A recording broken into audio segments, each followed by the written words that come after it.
Vamos retomar então aqui, meus amigos, continuando então com os requisitos da petição inicial, não é? Falaremos agora então do valor da causa. O valor da causa que também é requisito da inicial. Vale relembrar aqui que nós estamos então tratando da parte especial já do novo Estatuto Processual, onde ele vai estabelecer então os requisitos da petição inicial. Os critérios legais para a fixação do valor da causa estão previstos lá no artigo 291 ao 293, sem profundas alterações, não é, em relação ao Código 73. Mas é possível apontar pelo menos 3 novidades. São 3 novidades que nós falaremos então em relação ao valor da causa, que é um requisito da própria petição inicial. Primeiro, na ação de divisão, demarcação e reivindicação de terras, o valor da causa não será mais o da estimativa oficial para lançamento de imposto. Não será, então, mais como requisito, como critério de fixação do valor da causa, o valor da estimativa oficial, mas sim o valor da avaliação da área ou do bem objeto do pedido. Isso está no artigo 292, inciso 4. Veja, então não vai ser mais o valor de estimativa para lançamento do tributo, mas sim aquele valor venal, mas sim o valor efetivo do valor do bem que é objeto da demanda. Ok? Segundo, decorre da necessidade na ação de indenização, não é? Ação indenizatória, inclusive fundada no dano moral, e nós víamos que o entendimento do STJ era que poderia ser a indicação de um valor genérico, não é? A indicação do valor pretendido. Não pode, então, o pedido ser genérico, o pedido tem que ser específico, tem que ser determinado.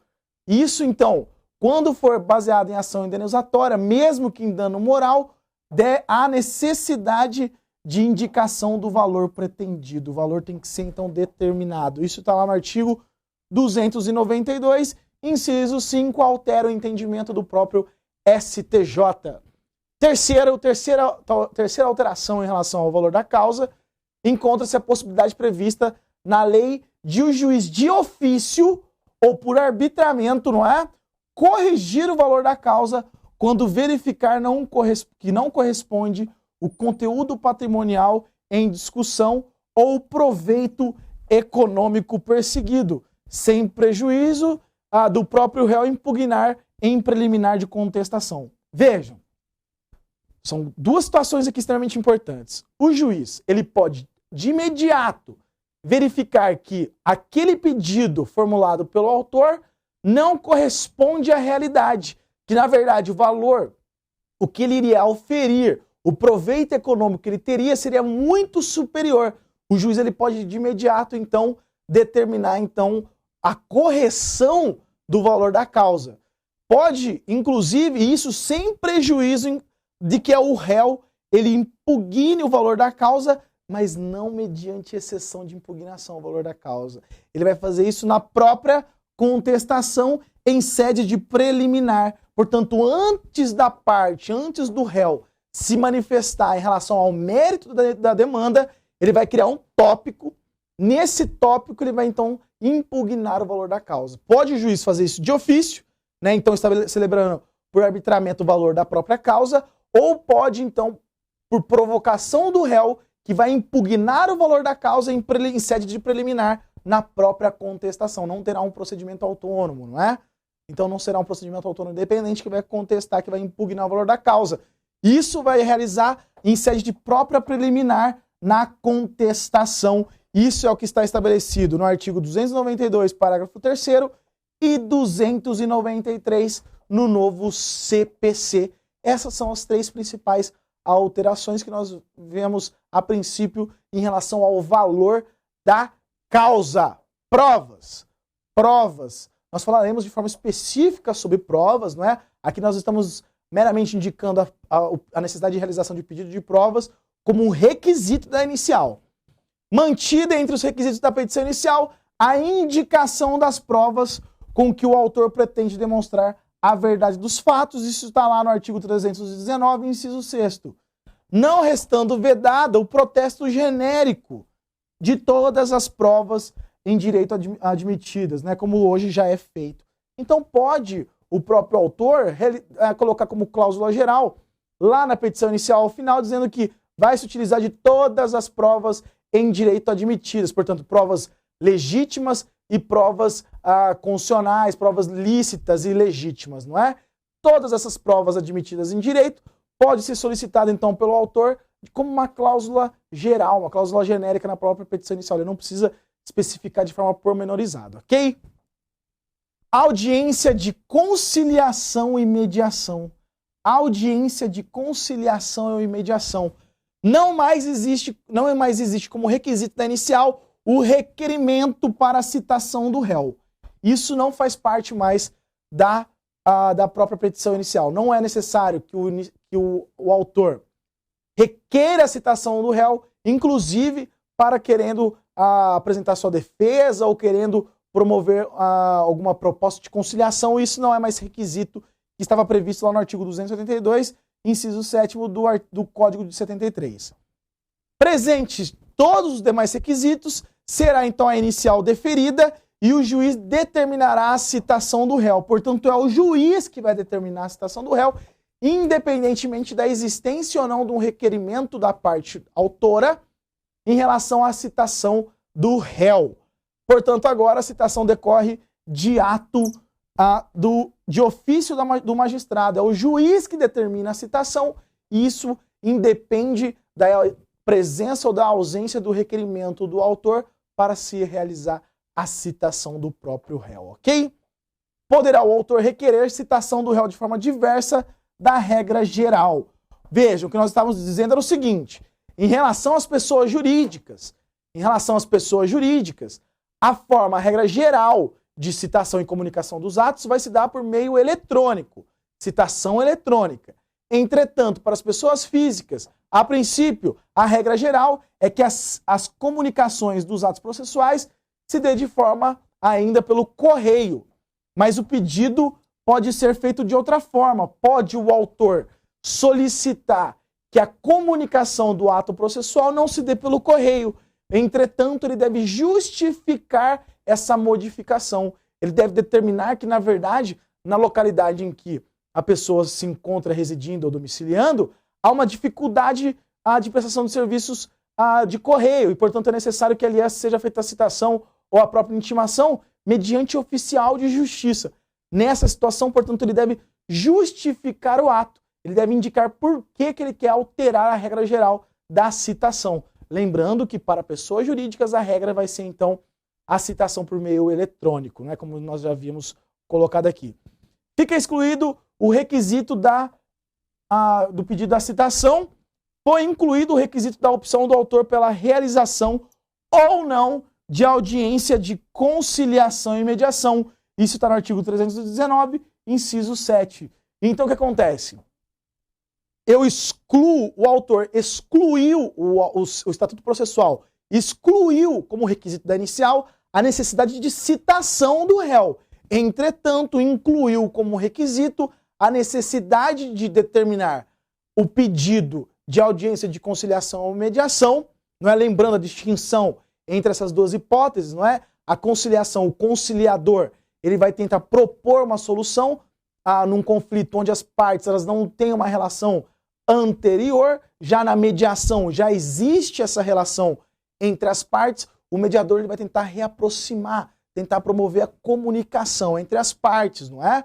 Para tanto, ele não vai propor então uma forma de solução, mas ele vai tentar promover que as partes elas próprias promovam então a conciliação, elas promovam a autocomposição. O que determina o novo CPC como requisito da inicial? Que o autor ele deve indicar se ele quer ou não a realização dessa audiência de conciliação ou de mediação. Isso está no artigo 319, inciso 7 do novo CPC. A disposição expressa do novo CPC determinando que a União, os estados, o Distrito Federal, os municípios criem câmaras de mediação e de conciliação para a solução consensual de conflitos no âmbito administrativo. No âmbito administrativo. Aqui, quando nós falamos lá atrás sobre conciliação e mediação, nós já falamos da existência dessas câmaras de conciliação, não é? Inclusive, os concursos para conciliadores e mediadores. Isso vai ser possível exatamente para cumprir essa função de auxiliares da justiça. Em alguma medida, isso aqui acaba sendo um próprio reconhecimento pelo Estatuto Processual, do legislador, do Poder Legislativo, da crise do Poder Judiciário, não é? Desse grande número de demandas, de número de processos que acabam inchando o Poder Judiciário e impedindo a satisfação da pretensão durante um tempo razoável do processo. Então vem o novo CPC e reconhece essas formas alternativas, não é? De solução solução do litígio, a autocomposição. Ok? Então vem o Estatuto Processual, determina que a União, os Estados, o Distrito Federal e os municípios, eles criem câmaras de mediação e de conciliação exatamente para promover essa autocomposição, a chamada jurisdição preventiva, não é? Ela se torna cada vez mais efetiva. Se o autor não requisitar participação na audiência de conciliação, deverá constar expressamente na inicial seu desinteresse pela composição consensual. Então, se o autor não quiser audiência de conciliação, ele deve determinar previamente o seu desinteresse. Isso é muito importante, porque, vejam, não pode o Estatuto Processual determinar de forma forçosa que a parte vai ter uma audiência de conciliação. Às vezes, a própria conciliação, a forma de autocomposição, ela vai exigir em alguma medida uma atuação voluntária ou que seja espontânea da parte para que ela promova a autocomposição. A gente não pode, o Estado não pode exigir ou coagir que as partes ingressem numa autocomposição. Portanto, pode o autor, ele deve primeiro se manifestar em relação à própria audiência de conciliação, mas ele pode dizer que ele não tem interesse pela conciliação, que na verdade ele quer dar continuidade ao processo, quer dar continuidade à relação litigiosa. O réu também poderá manifestar-se contra a realização da audiência de conciliação e deverá fazê-lo até 10 dias antes da própria audiência. Não é? Então eles podem se manifestar em relação à não realização da audiência de conciliação, mas eles devem se manifestar. Nós veremos quais serão as consequências pela ausência das partes na audiência de conciliação. Isso vai gerar prejuízo. O que não pode é as partes elas concordarem pela audiência de conciliação e elas não vão, então, elas não comparecem na audiência de conciliação. O que elas podem, elas manifestarem de forma expressa pela desistência ou desinteresse na audiência de conciliação. Exatamente pela essa ideia de que é necessário ter um ato de voluntariedade, uma manifestação de vontade, para que as partes elas vão lá participar da audiência com a possibilidade de fato de realizar uma autocomposição. Para que a audiência não seja realizada, não basta a manifestação de um ou de outro nos termos do artigo 334, parágrafo 4º. A audiência não se realizará se ambas as partes se manifestarem expressamente desinteresse na composição consensual. Então veja, não basta que uma das partes só se manifeste pelo desinteresse. É necessário que as duas partes, de forma concomitante, se manifestem pelo desinteresse da audiência de conciliação. Porque, embora uma parte ela possa manifestar desinteresse, a outra ela pode estar disposta a ceder mais ainda e, de fato, promover uma autocomposição. Então é necessário que todos os sujeitos, todas as partes do processo, elas declinem o desinteresse pela realização da audiência de conciliação. Não basta que seja uma única parte que tenha declinado o desinteresse pela audiência de conciliação. Tem que ser os dois. O não comparecimento injustificado, não é? O justificado, portanto, não vai gerar consequências na audiência, seja do autor ou do réu, será considerado ato atentatório à dignidade da justiça e será punido o ausente com multa em favor da União ou dos Estados de até 2% da vantagem econômica pretendida ou do valor da causa. Isso está lá no artigo 334, parágrafo 8º. Então, aquele que deixa de ir à audiência de conciliação de forma injustificada deverá pagar uma multa para a União ou para os Estados, que vai, então, isso vai servir como uma forma de punição pelo ato atentatório à dignidade da própria justiça. Lembrando que esses valores, eles podem ser utilizados para a formação, para a constituição do Fundo de Modernização do Poder Judiciário, como nós já falamos na aula de hoje, ok? Então esse valor de 2% vai ser destinado aos estados e à própria União, né? E esse valor de 2% tem como base de cálculo a vantagem econômica pretendida ou o próprio valor da causa. Isso está lá no artigo 334, parágrafo 8º. Documentos que devem instruir a própria petição inicial. O artigo 320 é cópia do artigo 283 do CPC, de 73, que mantém a obrigação de instruir a inicial com os documentos dispensáveis à própria propositura da demanda. Então vamos imaginar a seguinte situação. A ação é a ação de alimentos. É a ação, então, que decorre de uma relação familiar. Para aquele que vai solicitar o alimentos, vamos imaginar que seja o filho. Ele deve deve instruir a petição inicial a certidão de nascimento, ok? Então, todas aquelas relações jurídicas que elas devem ser comprovadas, constituída, então, por algum documento, esses documentos eles devem instruir a própria petição inicial. Portanto, em relação a isso, não há nenhuma alteração substancial em relação ao CPC de 73 com o novo Estatuto Processual. Emenda da petição inicial.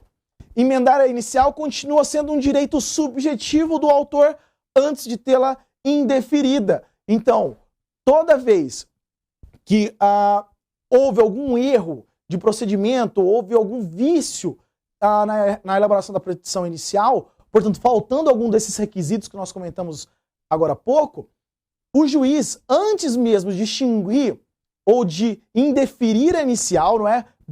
É bom deixar isso bem claro aqui, o juiz ele vai indeferir a petição inicial. Nessa situação, o juiz ele tem que dar a oportunidade para que a parte ela realize a emenda da petição inicial. Isso está previsto lá no artigo 321.